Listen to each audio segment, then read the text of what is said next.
नमस्कार। टीवी7 भारत देख रहे हैं आप। मैं हूं आपके साथ सुरभि राजपूत। बुलेटिन की शुरुआत करते हैं। मध्य प्रदेश विधानसभा के मानसून सत्र में मंगलवार को यूनिफॉर्म सिविल कोड यानी कि यूसीसी बिल भारी हंगामे के बीच पास हो गया।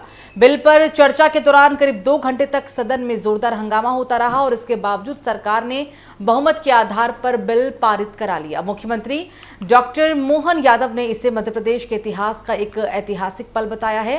मुख्यमंत्री मोहन यादव ने कहा कि यूसीसी बिल का पास होना राज्य के 8.5 करोड़ लोगों के लिए एक सुनहरा दिन है।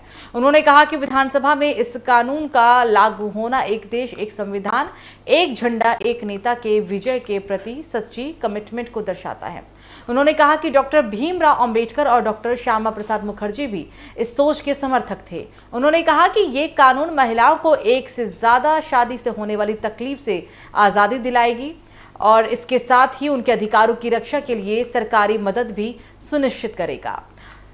उन्होंने पूरे राज्य की जनता को इस फैसले पर बधाई दी। इसके साथ ही उन्होंने कांग्रेस पर भी तीखा हमला बोला। कांग्रेस पूरे 2 घंटे तक चर्चा के दौरान हंगामा करती रही।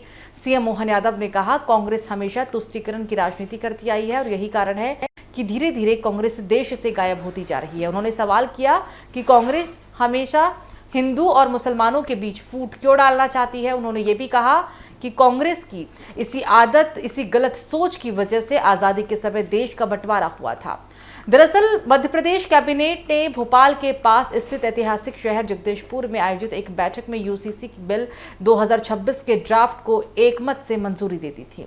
मुख्यमंत्री डॉक्टर मोहन यादव की अध्यक्षता में हुई इस बैठक में बिल को अंतिम रूप दिया गया और इसके बाद इसे विधानसभा के मानसून सत्र में पेश भी किया गया। ये सत्र 24 जुलाई तक चलेगा।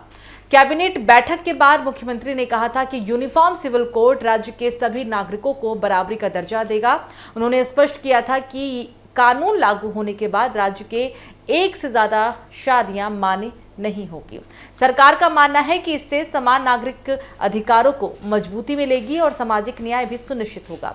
यूसीसी बिल में लिव इन रिलेशनशिप को लेकर भी अहम प्रावधान किए गए हैं। बिल के मुताबिक लिव इन रिलेशनशिप में रहने वाले जोड़ों को 1 महीने के भीतर अपना रजिस्ट्रेशन कराना अनिवार्य होगा और इसके अलावा गाँव के स्तर तक मैरिज रजिस्ट्रेशन को लेकर भी जरूरी बनाया गया है ताकि सभी विवाहों का आधिकारिक रिकॉर्ड भी उपलब्ध रहे।